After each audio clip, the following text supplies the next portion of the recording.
Hello दोस्तों, मैं वीरू आपका ऑनलाइन ट्यूटर।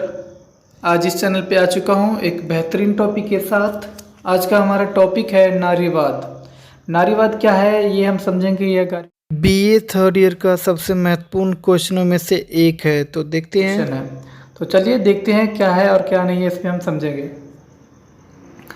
तो दोस्तों, नारीवादी आंदोलन के बारे में आप सुने होंगे। नारीवादी आंदोलन महिलाओं के हितों की रक्षा करने के लिए आवाज़ उठाता है। सेम नारीवादी सिद्धांत भी यही है कि ये महिलाओं के हितों की रक्षा करने के लिए और उनका विकास हो, इसके लिए समाज से मांग करता है कि पुरुषों को जितना अधिकार, सुविधाएं, स्वतंत्रता, अवसर दी गई है विकास करने के लिए, उतना ही महिलाओं को भी मिले, ताकि वो भी अपना संपूर्ण रूप से विकास कर सके। आज महिलाओं की छवि विश्व भर में कमज़ोर वर्ग के रूप में उदय हुआ है, और इसका कारण यही हो सकता है कि उनको विकास करने का संपूर्ण रूप से मौका नहीं दिया गया है, जैसे कि पुरुषों को मिलता है। आज विश्व भर में महिलाओं की तुलना में पुरुषों को अधिक अहमियत दिया गया है, और ये इसलिए ही दिया गया है क्योंकि उन्होंने अपना आर्थिक विकास कर लिया है।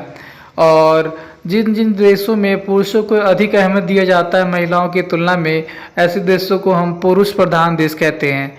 और भारत भी एक पुरुष प्रधान देश है, जहाँ पर शुरू से ही महिलाओं की तुलना में पुरुषों पर अधिक बल दिया गया है। बेटा की मांग अधिक रहा है समाज में हमेशा ही। समाज में शुरू से ही ऐसा ही सोच रहा है कि लड़कों को बुढ़ापे की लाठी माना गया और लड़कियों को पराये घर की धन माना गया है। इसी वजह से कहीं ना कहीं भेदभाव चलता आ रहा है, और नारीवादी सिद्धांत, नारीवादी आंदोलन इन चीज़ों का विरोध करता है, ऐसी सोच का विरोध करता है। चलिए, नारीवाद क्या कहता है। नारीवाद कहता है कि आज महिलाओं की ऐसी स्थिति जो है, कमज़ोर दशा में है, इसका क्या कारण हो सकता है। तो उन्होंने, नारीवाद ने कुछ बातों की उजागर किया है। उन्होंने कहा है कि हमारे नहीं महिलाओं के साथ कई मामलों में भेदभाव किया गया है, और इसी वजह से महिलाओं की स्थिति आज कमज़ोर वर्ग है। तो सबसे पहले नंबर में तो यही है कि पितृसत्ता के द्वारा महिला और पुरुष में, यानी बेटा और बेटी में, या यूँ कह लो लड़का और लड़की में भेदभाव किया गया है। पितृसत्ता समाज में क्या है। तो पितृसत्ता समाज में अगर बात करते हैं तो इसमें पुरुषों को अधिक प्रधानता दिया जाता है, और परिवार की मुखिया पुरुष होते हैं, जिनका बात पूरा परिवार के सदस्य को मानना पड़ता है। और उनके बाद अगर कोई इस परिवार का मुखिया बनेगा तो फिर कोई बेटा ही बनेगा, कोई लड़की नहीं बन सकती, कोई बेटी नहीं बन सकती परिवार की मुखिया। तो पितृसत्ता में ऐसे आपको हमेशा ही देखने को मिला है। और इसके साथ साथ पिता की जो संपत्ति होता है वो भी बेटा को ही जाता है, बेटी को नहीं जाता है, क्योंकि उनको तो शादी करके पराया धन मान के और दूसरी घर में शादी करवा दिया जाता है, वहाँ पे भेज दिया जाता है। तो इस तरह से भेदभाव समाज में शुरू से ही चलता आ रहा है। आप देख सकते हैं यहाँ पे भी एक सामाजिक दृष्टिकोण दिखाया जा रहा है कि एक तरफ कई सारे महिलाएं हैं और एक तरफ पुरुष है, लेकिन वजन किसका है, प्रभाव किसका है, तो वो पुरुष को देखने को मिल रहा है। तो आई होप ये चीज़ समझ में आ गया होगा आपको। नेक्स्ट, भेदभाव की अगर बात करें तो घरेलू हिंसा। आपको पता है कि महिलाओं का विकास क्यों नहीं हो पा रहा है, तो घरेलू हिंसा की वजह से। घरेलू हिंसा आपको पता ही है कि महिलाओं के साथ बहुत ज़्यादा अत्याचार किया जाता है शादी के बाद, और उनके ऊपर न जाने कितने प्रकार की उत्पीड़न किया जाता है। जैसे कि आपने देखी होगी कि दहेज के चक्कर में आग लगा दिया जाता है, मारना पीटना और यौन शोषण जैसी बहुत सारी घटनाएं देखने को मिलती रहती है। तो ये समाज में घरेलू हिंसा एक भारतीय समाज के लिए एक बदनुमा दाग बन चुका है। तो ये चीज़ समझ में आ ही रहा होगा।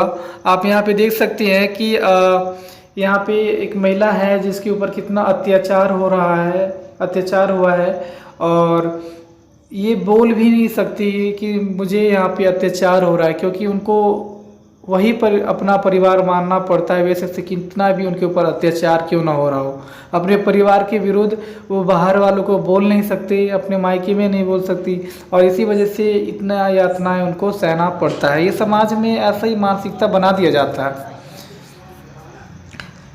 तीसरी जगह पे अगर भेदभाव की अगर बात करें तो गर्भपात की बात किया जाए।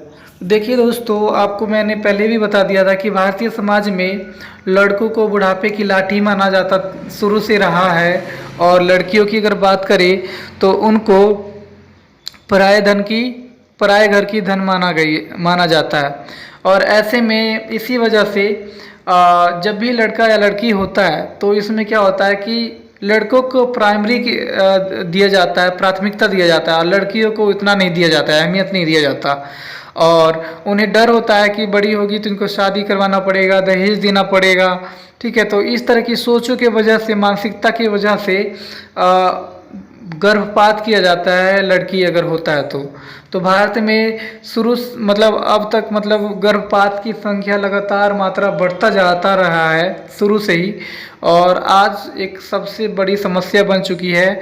हरियाणा, राजस्थान जैसे जगहों पे अगर देखा जाए, यूपी की अगर बात करें, ऐसी जगहों में गर्भपात बहुत ज़्यादा मात्रा में हो रहा है। तो सामाजिक जागरूकता की बहुत ज़्यादा ज़रूरत है अभी। दहेज की बात तो मैंने ऊपर भी कर लिया था। आप देख सकते हैं कि दहेज प्रथा हमारे भारतीय समाज के लिए कितना एक जिस तरह से मतलब शरीर में एक कैंसर जैसा हो जाता है, वैसे ही भारतीय समाज का एक सबसे बदनुमा जो प्रथा है वो दहेज प्रथा है। और दहेज प्रथा की वजह से ही लड़कियों के साथ ससुराल में हिंसा देखने को मिलता है, क्योंकि उनको मनमाना जो दहेज है वो नहीं मिल पाता है। अगर मिलता भी है तो ऊपर का डिमांड और अलग से होता है। तो महिलाओं के लिए एक शुरू से ही दुविधापूर्ण बात रहा है ये। और आप देख सकते हैं कि इसके अंदर कितना महिलाओं के साथ मतलब जानवरों जैसा बर्ताव किया जाता है। दहेज मिलने के बाद भी जानवरों की तरह व्यतीत किया जाता है। और दहेज प्रथा को जल्द से जल्द समाप्त करने की बात करता है नारीवाद। नेक्स्ट है घूंघट प्रथा। दोस्तों, घूंघट प्रथा के बारे में तो आपको पता ही है कि भारतीय समाज में ये बहुत पुरानी प्रथा चलती आ रही है शुरू से ही। और इसके अंतर्गत देश पड़ोस में या अपने परिवार के बड़े जो लोग हैं, बुजुर्ग हैं, उनके सामने घूंघट उठा के बात नहीं कर सकते हम। महिलाओं की अगर बात करें तो ऐसे में अगर महिलाएं अगर हमेशा अपने फेस को कवर करके रखेंगी तो ऐसे में क्या होगा कि वो बाहर उनको जाने का बिल्कुल भी इसका मतलब है कि मौका नहीं दिया जा रहा है, अवसर नहीं दिया जा रहा है। और जब व्यक्ति बाहर जाकर काम ही नहीं कर सकता है तो अपना विकास कैसे कर पाएगा। बस उनको घर में ही रहना है, घर में ही खाना बनाना है, खिलाना है, पालन पोषण करना है।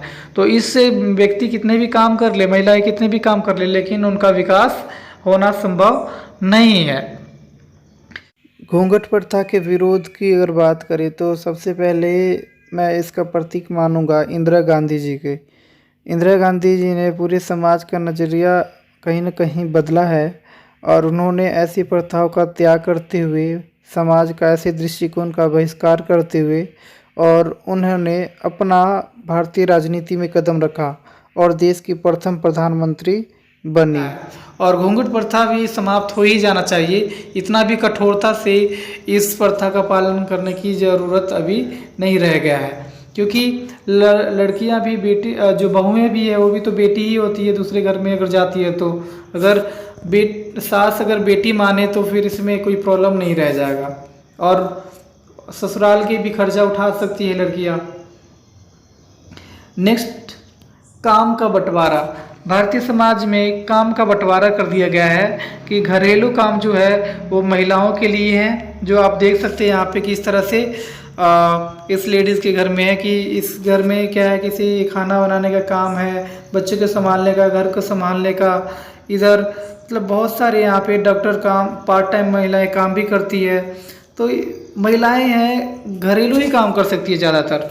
लेकिन वहीं पे पुरुषों की बात करें तो पुरुष है वो बाहर जाके काम करते हैं, पैसे लाते हैं। महिलाएं 24 घंटा भी अगर काम करें तो उनको पैसा नहीं मिल सकता है। साल में इनका कोई छुट्टी भी नहीं होता है महिलाओं के साथ। बीमार हो फिर भी खाना बना के देना पड़ता है। लेकिन पुरुषों की बात करें तो वीकली में 1 या 2 छुट्टी होता ही है। साल में कई सारे वैसे हॉलीडे छुट्टी मिल जाता है, और 8 घंटे काम करके आना और फिर रेस्ट करना पूरी तरह से। और इनके पास पैसा आता है बाहर जाने पे, काम करने पर, लेकिन इनको मिलता नहीं है। तो ऐसे में जाहिर सी बात है कि अहमियत पुरुषों का ही होता है, क्योंकि वो पैसा ला रहे हैं, घर चला रहे हैं। तो ऐसे भेदभाव चल रहा है तो महिलाओं का विकास करना बहुत ज़्यादा मुश्किल हो जाता है। फिर नेक्स्ट है लड़का लड़की के लालन पालन में अंतर भी देखने को मिलता है। और आपको मैं बता दूं कि जब लड़का होता है तो उसको पढ़ाने पे ज़्यादा बल दिया जाता है बचपन से ही, और वहीं पे अगर लड़कियों की बात किया जाए तो लड़कियों को पढ़ाने पे बल दिया जाता है, लेकिन कहीं ना कहीं माँ जो है वो अपने हेल्पर के रूप में भी उनका प्रयोग करती है कि थोड़ा छोटा मोटा हाथ बटा देगी, और धीरे धीरे वही जो बेटी है वो जैसे जैसे बड़ी होती है पूरा घर का काम संभालना शुरू कर देती है। तो ऐसे में वो घर के कामों में ही उलझ के रह जाती है और उसका जो विकास है वो रुक जाता है। और लालन पालन में भी अंतर इसी वजह से बहुत बड़ा अंतर देखने को मिलता है। आप इस बच्ची को देख सकते हैं कि कितनी छोटी उम्र में ही किस तरह से काम कर रही है, और ऐसे ही भारतीय समाज में कई सारे एग्जाम्पल देखने को मिल जाएगा। आपको नेक्स्ट मैं बता दूँ तो सती प्रथा। सती प्रथा भारतीय समाज का प्राचीन समय में सबसे बुरी प्रथाओं में से एक था, जिसमें क्या होता था कि अगर पति की अगर मृत्यु हो जाता है कम उम्र में ही, तो उस समय उनकी जो पत्नियां हुआ करती थी पत्नी, तो उनको भी उनकी चिता पर जलाया जाता था, बेशक से जिंदा ही क्यों ना हो। अब ये तो बहुत बुरा प्रथा है ही, जाहिर सी बात है कि कम उम्र में पहले शादी हो जाता था, और जब कम उम्र में शादी होगा तो कई बार ऐसा भी होता था कि 15, 16, 20 साल के एज में ही पति की मृत्यु हो गया, और उस समय लड़कियों की आयु ही कितना हुआ करता था जिन्हें पता भी नहीं होता था कि मेरा शादी हो रखा है। तो ऐसे में उनको उनके पति के चिता के साथ जिंदा ही जला दिया जाता था। तो ये सबसे दर्दनाक प्रथाओं में से एक था, जिसमें मतलब मैं क्या कह सकता हूँ कि महिलाओं के साथ इतना बदतर किया जाना बहुत गलत था, रहा है ये चीज़ें। और